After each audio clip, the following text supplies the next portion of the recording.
Hello बच्चों, कैसे हो आप। आज हम कक्षा 5 हिंदी की वर्कशीट हल करेंगे। पाठ 6 चिट्ठी का सफ़र। तो चलिए वर्कशीट हल करते हैं। प्रश्न 1, बूझो तो जाने। यहाँ पर कुछ वाक्य दिए हुए हैं जिन्हें पढ़ने के बाद आपको पता लगाना है कि यह वाक्य किसके बारे में है। पहला है गाना गाने वाला पक्षी, तो इसका जवाब होगा कोयल। दूसरा, संसार का सबसे बड़ा पक्षी, तो इसका जवाब होगा शुतुरमुर्ग। तीसरा, संसार का सबसे छोटा पक्षी, तो बच्चों इसका जवाब होगा हमिंग बर्ड। चौथा, रात में जागने वाला पक्षी, तो इसका जवाब होगा उल्लू। पांचवा, संदेश ले जाने वाला पक्षी, तो संदेश ले जाने वाला पक्षी होता है कबूतर। चलिए अगला प्रश्न करते हैं। प्रश्न 2, पाठ में प्रयुक्त नुक्ते वाले कोई 5 शब्द लिखें। तो बच्चों अगर आपने यह पाठ चिट्ठी का सफ़र पढ़ा होगा तो आप ये नुक्ते वाले शब्द बड़े ही आसानी से ढूंढ सकते हैं। चलिए फिर भी मैं कुछ शब्द लिखवा देता हूँ। पहला, ज़िंदगी। दूसरा, ज़रूरत। तीसरा, ज़रा। चौथा, ज़ाहिर। पांचवा, फ़र्क। इसके अलावा भी अन्य शब्द हैं जैसे सिर्फ, जहाज़, सफ़र इत्यादि। चलिए अगला प्रश्न करते हैं। प्रश्न 3, निम्नलिखित वस्तुओं के आविष्कारकों के नाम लिखिए और ये भी बताएं इन्हें किस एक समूह के अंतर्गत सूचीबद्ध किया जा सकता है। आप देख सकते हैं यहाँ पिक्चर में लैपटॉप, रेडियो, टेलीविज़न, टेलीफोन और मोबाइल फ़ोन दिए हुए हैं। तो हमें बताना है कि किस चीज़ का आविष्कार किसने किया और इन्हें किस समूह के अंतर्गत सूचीबद्ध कर सकते हैं। तो चलिए पहला, लैपटॉप का आविष्कार एडम ऑसबॉर्न ने किया था। दूसरा, रेडियो का आविष्कार जी मार्कोनी ने किया था। इसके बाद टेलीविज़न का आविष्कार जे.एल. बेयर्ड ने किया था, जॉन लॉगी बेयर्ड ने। अगला है टेलीफोन का आविष्कार तो सभी को मालूम होगा, टेलीफोन का आविष्कार ग्राहम बेल ने किया था। और आखिर में है मोबाइल फ़ोन का आविष्कार मार्टिन कूपर ने किया था। तो बच्चों इन सब चीज़ों को हम संचार माध्यम के समूह के अंतर्गत सूचीबद्ध कर सकते हैं। चलिए अगला प्रश्न करते हैं। प्रश्न 4, संचार के किन्हीं 2 ऐसे साधनों के चित्र बनाएं जिन्हें आप अपने दैनिक जीवन में प्रयोग कर रहे हैं। वर्तमान समय में इन साधनों के क्या लाभ हैं, लिखें। तो बच्चों यहाँ पर हम संचार के किन्हीं 2 साधनों का चित्र बना सकते हैं।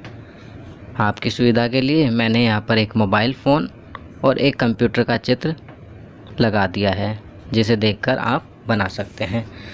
तो इनके बारे में हमें लिखना है कि इनका दैनिक जीवन में प्रयोग कर रहे हैं। हमें लिखना है इन साधनों के क्या लाभ हैं। तो बच्चों मोबाइल फ़ोन से जब चाहें जिससे चाहें हम बात कर सकते हैं, SMS संदेश भेज सकते हैं और आजकल तो स्मार्टफ़ोन चल गए हैं जिससे ईमेल, वीडियो कॉल इत्यादि भी कर सकते हैं। और कंप्यूटर पे हम वीडियो कॉल कर सकते हैं, ईमेल भेज सकते हैं, ऑनलाइन क्लासेस ले सकते हैं। हमारे जीवन में कंप्यूटर और स्मार्टफ़ोन का उपयोग दिन प्रतिदिन अब बढ़ता ही जा रहा है और यह हमारे लिए बहुत ही उपयोगी भी हैं। चलिए अगला प्रश्न करते हैं।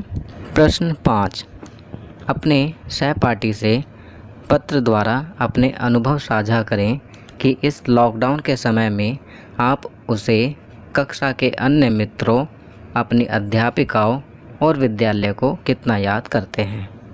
तो बच्चों यहाँ पर आपको अपने किसी भी मित्र को पत्र लिखना है। तो बच्चों कोशिश करना कि आप पत्र स्वयं लिखें, अपनी भाषा में लिखें और अपने किसी प्यारे मित्र को लिखें। मैं यहाँ पर उदाहरण के तौर पर एक पत्र लिख रहा हूँ। तो बच्चों पत्र लिखते वक्त सबसे पहले हम लिखते हैं पता। यहाँ पता न लिख करके मैं परीक्षा भवन लिख रहा हूँ क्योंकि हम काल्पनिक तौर पर यहाँ पत्र लिख रहे हैं।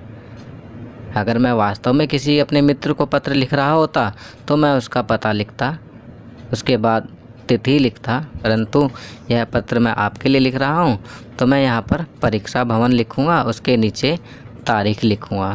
तारीख लिखने के बाद पत्र को शुरू करेंगे। मेरे प्रिय मित्र डैश, मैं यहाँ पर राम लिख देता हूँ। मेरे प्रिय मित्र राम, मैं यहाँ ठीक हूँ और आशा करता हूँ तुम भी ठीक होगे। कोरोना के कारण विद्यालय बंद हो गए हैं, इसलिए मैं बहुत दिनों से तुमसे मिल भी नहीं पाया हूँ। मुझे तुम्हारी और दूसरे सभी सहपाठियों की बहुत याद आती है। मुझे अपने सभी अध्यापक अध्यापिकाओं की और विद्यालय की भी बहुत याद आती है।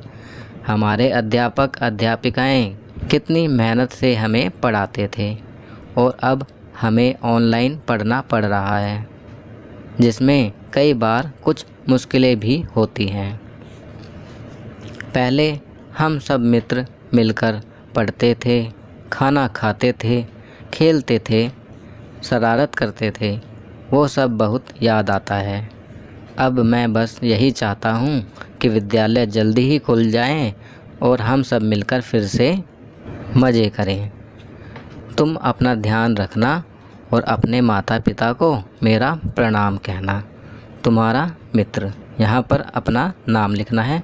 तो बच्चों, इस प्रकार आप अपने मित्र को पत्र लिख सकते हैं, अपना अनुभव साझा कर सकते हैं।